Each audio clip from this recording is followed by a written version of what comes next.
Thinking about launching a podcast but overwhelmed by all the moving parts? At TurnKey Podcast Productions, we take the hassle out of podcasting so you can focus on the talk, not the tech.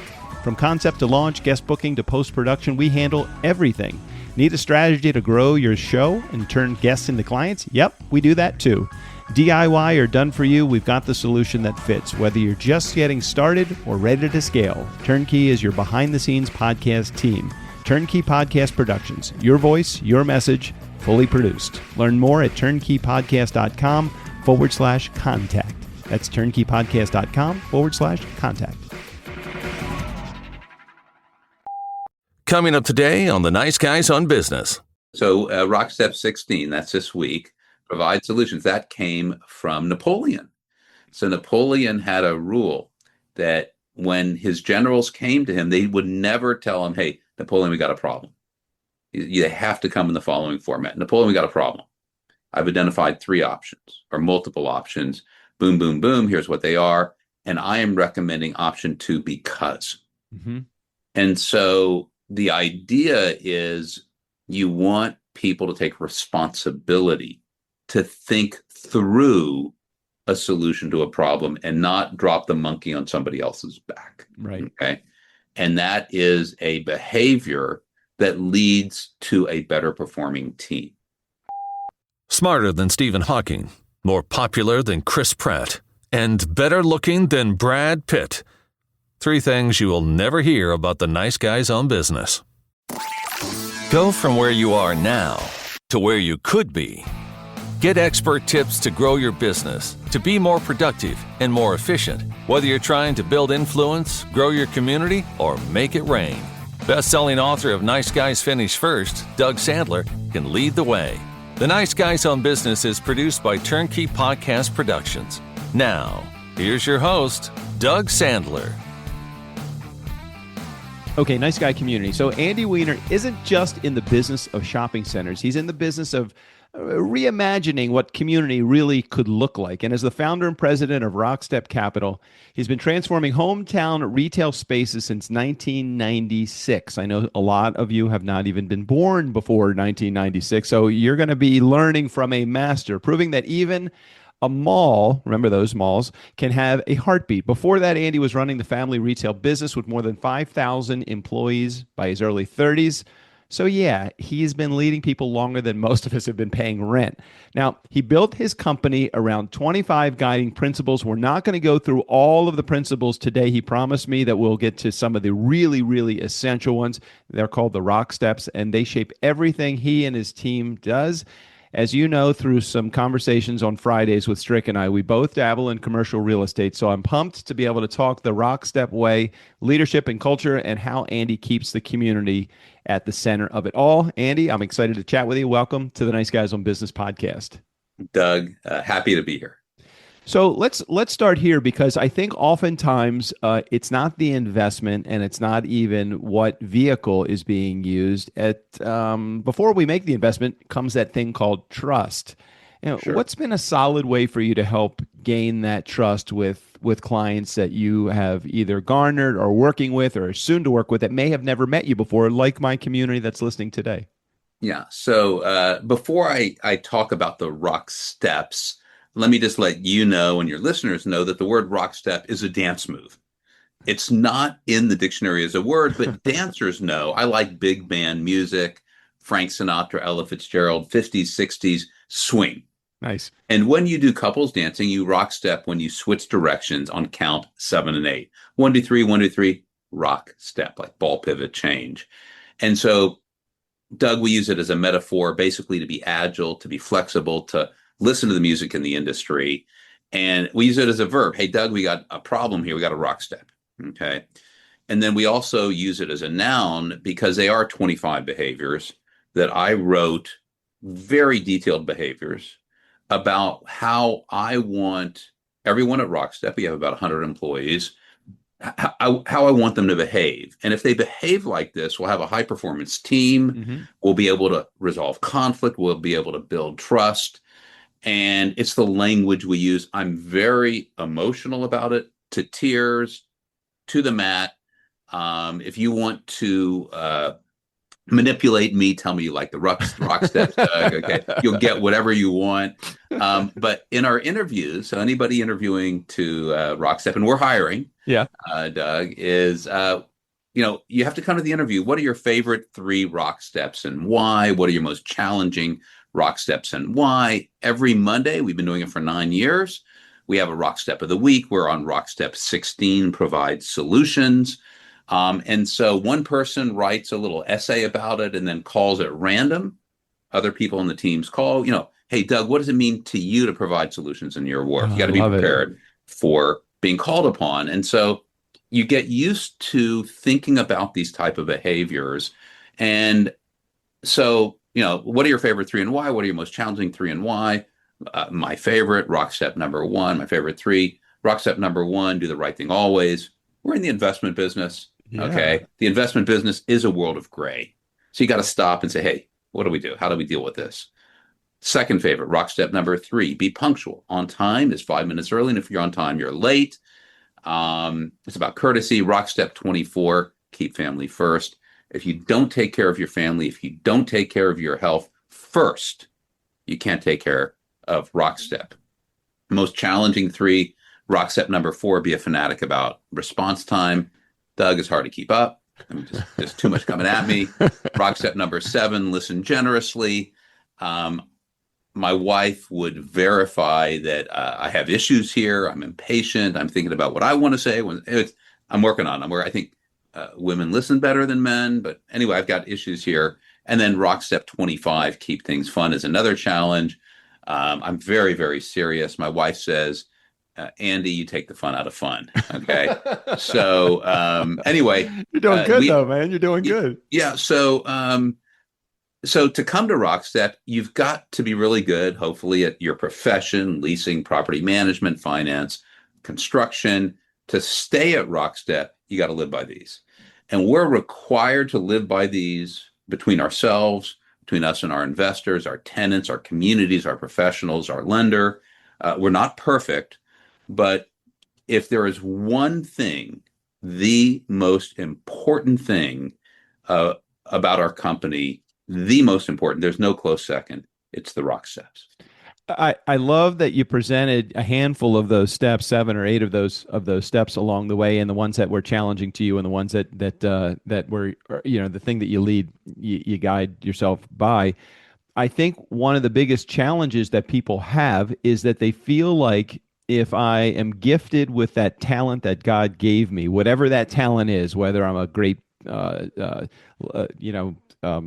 home run hitter, or I'm a great garbage collector, or I'm a great engineer, I would assume that those have to be a given, being the things that you shared with me were like, they're skills that you can't, it's hard to train those skills. It's hard to train somebody to want to be on time, or to want to innovate, or to want to live generously, or follow rules, or any of that. Those are skills that you feel like you either come to the table already with, and they're very difficult to train. The other stuff you can train. That stuff, it's really hard. It's a little bit about character, grittiness, courtesy. I mean, this is a program about nice guys. Be easy to work with is one of our rock steps. Don't be a jerk is another one of our rock steps. Yeah. And I've made the mistake, Doug, of hiring people that I thought were so transformative for our company, but they didn't live by the rock steps. And so I will never hire another brilliant jerk again. Okay. No, but I'm talking about, there's some people, you kind of relax the rules because this person is going to make us greater, okay, or whatever it is. And I had to part company. It was my mistake. Look, anyway, it's you got to be easy to work with. I mean, that's part of the themes of your program, and jerks aren't allowed. How much of this came from your life experience in running your business, as opposed to your life's experience early in your life running the retail business in 100 plus? I will tell you that, first of all, great question. I would say most of it has been inspired by my upbringing, by my grandfather, father, and uncle. I'll give you an example about be punctual, um, which is very important to me. So at our family business, we had 159 stores. There was a philosophy you had to pay your bills on time. Mhm. Okay. On time. And that you never kept anybody waiting. If you had a meeting, you never kept them waiting. And so paying your bills on time, which is what we do here, is just very, very important. And then the idea of doing the right thing always. So we would count, let's say we ordered 12 dozen dresses. We would count the dresses. That's 144. If we received 145, we would pay for 145. Okay. And now, if we received 143, we would pay for 143. Right. Works both ways. Okay. Right. But it's just treating people with honor. And it's stopping to ask, how do we deal with this issue of gray? A lot of business is gray. Okay. A lot of the investment business is gray. And so you've got to stop and really ask, how's the right way to deal with this? Certainly when no one's looking. That's the key, when no one's looking. Yeah, the key, I was actually, that was the question I was going to queue up with you is doing the right thing when no one is watching. You know, I think that is so key. I had a partner way back in the 90s, and as recently as a few years ago, we remained partners until we really started to see things differently, and I just, expansion in life, I guess. And one of the conversations that I had with him was over what is your allowable margin for error. And I said, I don't have any margin for error. I don't allow error. If I allow error, if I set a small margin, I'm going to stretch that margin to the next thing. So what's my acceptable margin for mistakes? I don't have it. He says, well, that's just not realistic. And I said, well, it doesn't matter if it's realistic or not. It's what I am allowing as a business owner. And so mistakes are going to happen. I know that, and it's how you handle the mistake after the mistake is made that is really important. But I personally don't like I don't want to make any mistakes. Well, so we have a RockStep about that. And you have to look forward. So where is the RockStep here? You don't be blamey. Let me see where it is. So sorry, take your time. This is good. This is a good point worth making. I don't know where it is. But the second RockStep number 2 is practice A plusness. And so my son who reads it, hey, Dad, this is practice A-ness. And I said to my son, Max, there's a difference between an A plus and an A-ness. Okay. And, but and again, are we A plus in anything we do? The answer is no. Okay. The goal though, that's our goal in every department of our company. Here's where we should be. Here's the gap. How do we close the gap? Talk about, and maybe there's a RockStep on this. I'm just gonna share some of the things that I kind of look for as a business owner myself. A much smaller team than hundreds. We have about 24 people at a given point in the year that are on our team. Exceed expectations every time. Yes. And so for us, it's always under promise, over deliver rather than over promise and under deliver. I don't know if there's a RockStep in there, but how do you feel about just hearing those words? Well, get clear on expectations is our RockStep number 11. Look, in the investment business, you want to exceed expectations. So, there's a danger of puffing, of saying, "Hey, I'm going to do better. I'm going to do great," and then you don't, and that's not good. Okay, right. So right. Yeah. Talk about there's so many opportunities nowadays in the investment world. There's, of course, the stock market, and there's just putting cash under a mattress right now because of who knows what's going on. You should buy gold, right? Buying gold or any precious metals, or invest in the world market or locally. Um, I love the idea of investing locally in real estate because I think real estate over the long run, while past performance does not dictate, or past performance doesn't dictate future results. I feel like real estate. I just remember my Uncle Mar saying to me, Douglas, you got to invest in real estate. It's Yeah. extremely important to have that in your portfolio. So that's always in my mind as I'm clunking down, a share or two or five in a shopping center. Yeah. Um, Obviously, you believe in real estate as well, and commercial real estate specifically. Tell me why. So this is an alternative investment. Everybody has money in the market. But if you look and our investors are high net worths or family office or institutional, as you move up the wealth set of investors, you'll find that a higher percentage move into alternatives. And by far the biggest alternative is real estate. And it is a great alternative to the stock market. The stock market's at a peak. Many investors are increasing their allocation to real estate, but it is a good alternative to the stock market. So, in the real estate sector, there's four big food groups. The commercial real estate sector, there is multifamily, which has gotten the majority of investments over the last 10 years. There is industrial, warehouses.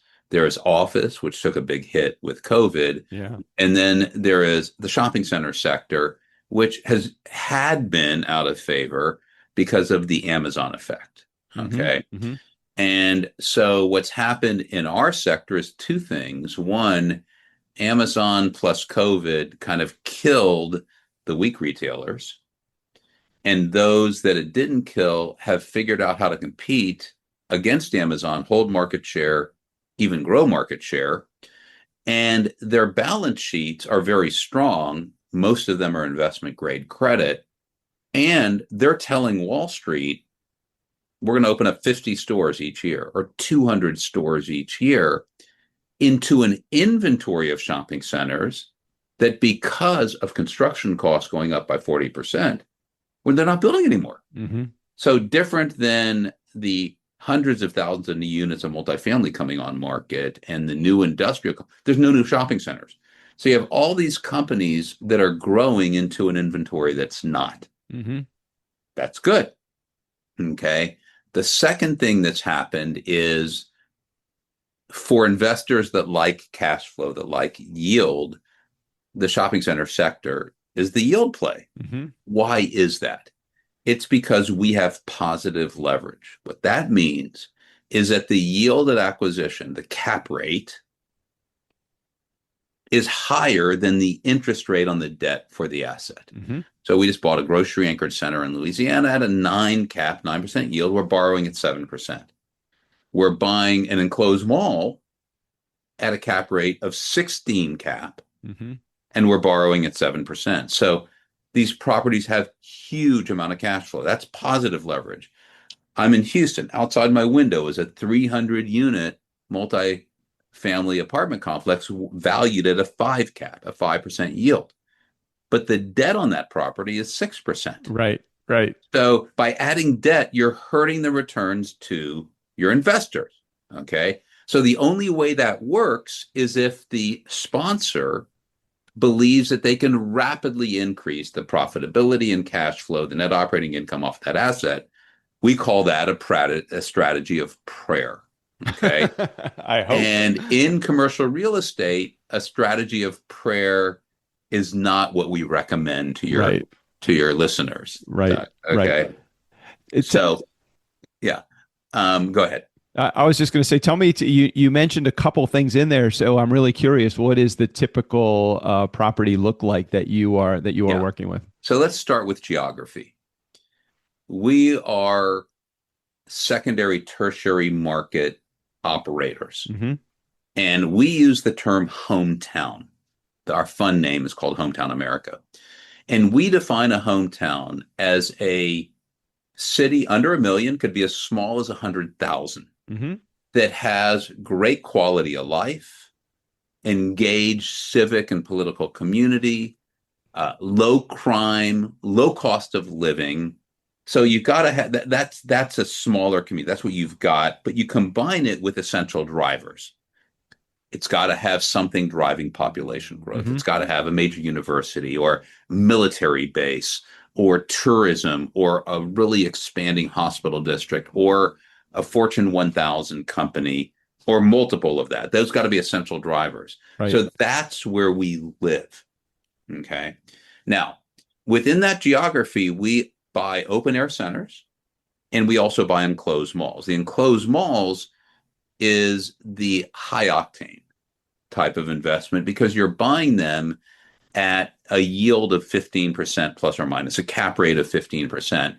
And so what we do is we do something that no one else in the country does, Doug, and that is we align ourselves with the community in a very unique way. We go to the community business leaders and we say, look, here's a great asset. It's Main at Main, great Mm-hmm. location. You're a hometown market.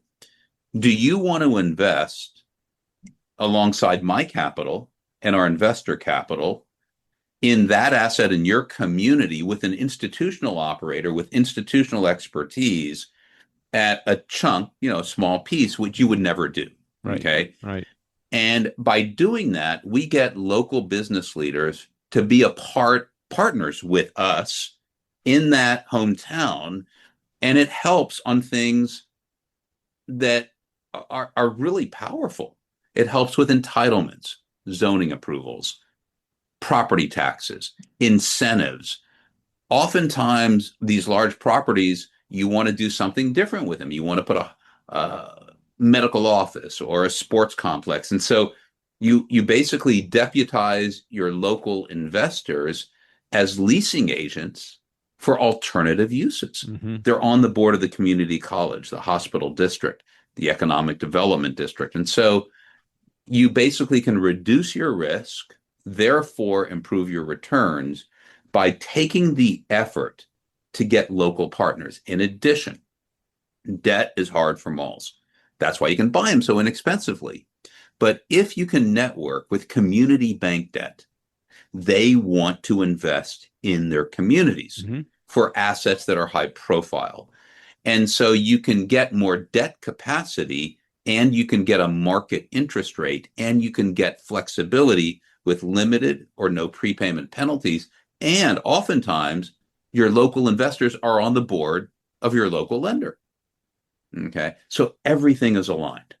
Talk about typically who would be, you mentioned earlier, high net worth individuals, and I certainly see that as a major player in what you do. How do you indoctrinate new people into an environment that that they want to make investments in? There's Sure. oftentimes people that have a little bit of money, but not a lot of money that they want to So, put in.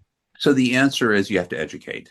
Mm-hmm. Okay, Doug, our goal as a company is to be the country's leading educator in shopping center investing. So at rockstep.com, there is an educational learning center. There's a learning center that has about 150 articles on every aspect of investing for people not used to investing in this. So it's not for a PhD. Okay. Right. Right. And we have videos. So we have a YouTube channel called the Shopping Center Channel.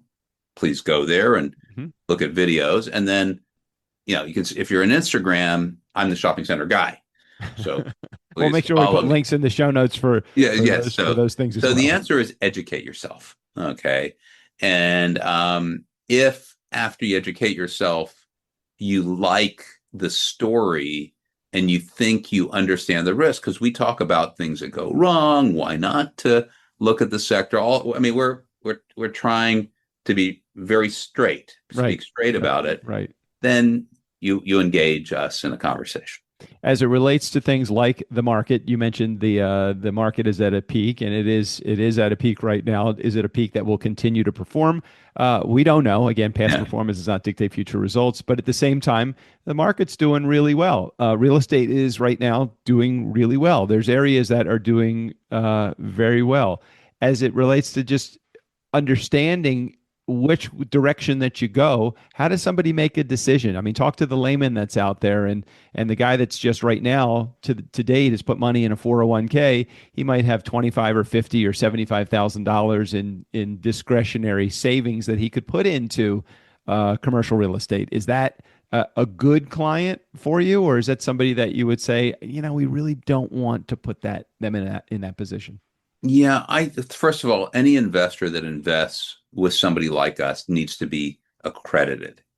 And that means that the SEC requires that they have a minimum net worth of $1 million, not including their homestead, Mm-hmm. or they make $200,000 a year for 3 years in a row if they're single, $300,000 3 years in a row if they're married. And so the purpose of that is they don't want somebody to be destitute if you happen to lose money. That's a Right. purpose. Right. So if it's 25 or 50 or 75,000, we're not the right player for that, but there is crowdfunding places. Certainly you could invest in a REIT, et cetera. Most of our investors' net worth is generally above 5 million and sometimes very, very much higher than 5 million, but it's professionals, it's lawyers, doctors, dentists, it's family offices, Mm-hmm. and then certainly institutional players.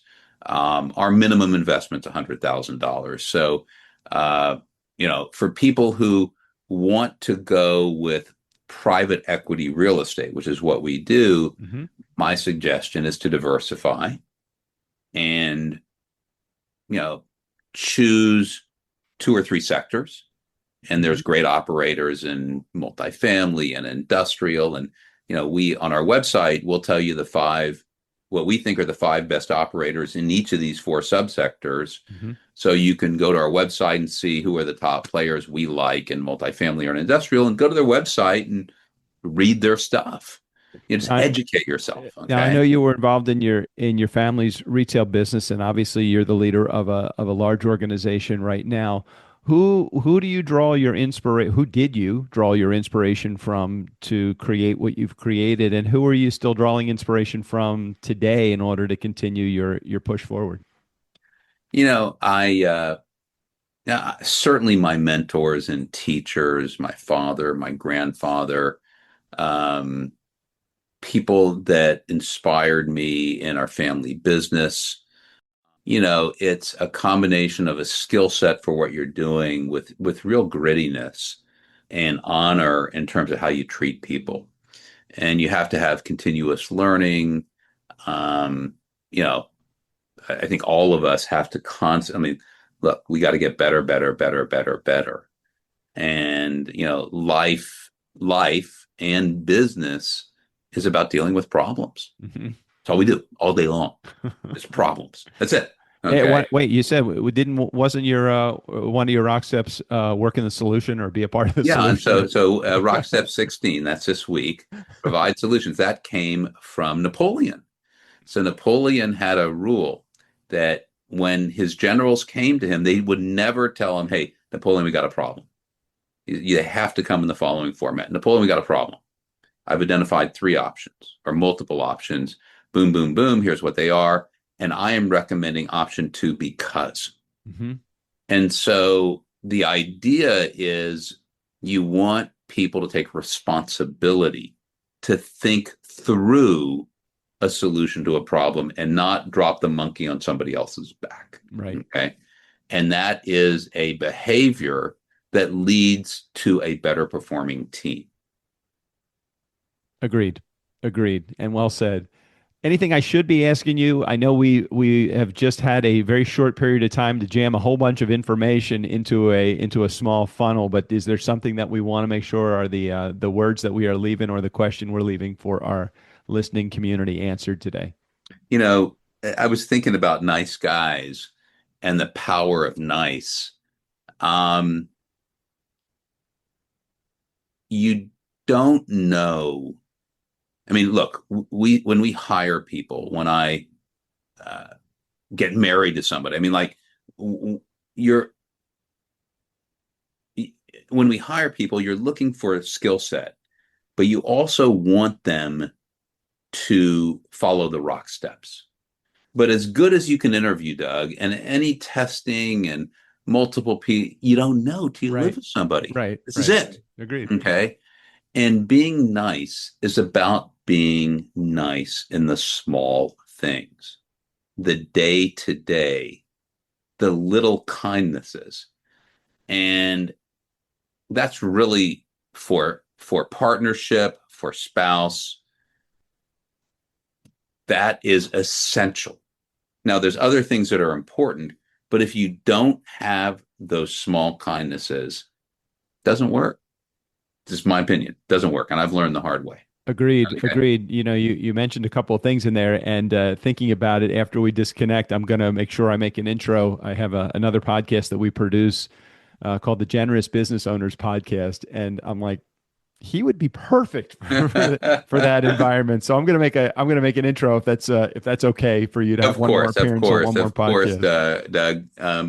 And so I was just thinking about other messages. I do think it's important for people to educate themselves. And if they want to diversify out of the market and are open to real estate, they should educate themselves.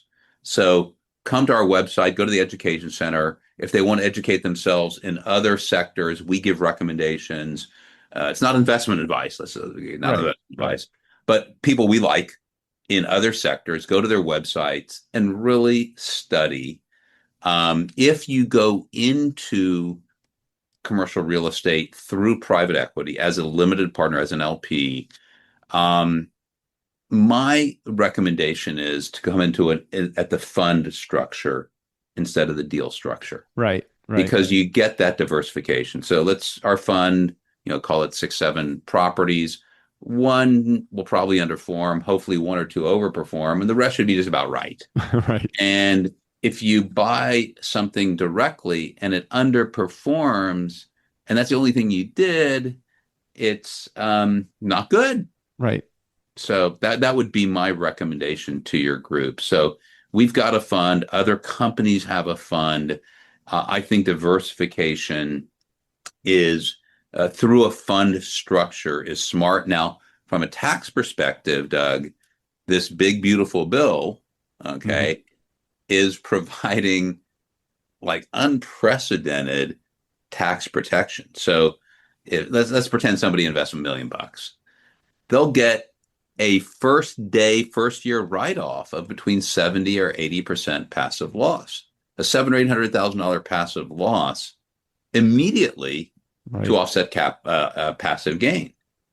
And I mean, it's bonus depreciation combined with cost segregation. Income producing real estate provides an amazing tax hedge. And so if tax thinking is important, then that's important for people to look at. Excellent. And we have a whole video on that's an great. article on tax stuff. I'm gonna check that one out too, because if there's one thing that I am short on is understanding the tax laws. So it's always good. I don't want to give tax advice. I got it. But it's good to get advice just to hear, or it's good to get information, whether you take it as advice or not. That's up to you, Nice Guy community. So definitely, I'll put a link in the show notes so you have access to all of Andy's RockSteps and also to his website and his YouTube channel as well. Andy Weiner, thanks for being on the show. Thanks for sharing. And thanks for being a nice guy. I appreciate you being here. Hey, Doug. Thank you. Nice Guy community, never underestimate the power of nice. Again, special thanks to Andy Weiner. All of his information, including access to his sites and information, right there in the show notes. Steve O'Brien, go ahead and take us out of here. Thanks for listening to the Nice Guys on Business. Please go to patreon.com/niceguys. And for as little as $1 a month, you can help support this show. You remember that thing down in Panama, right? Come on. You owe them.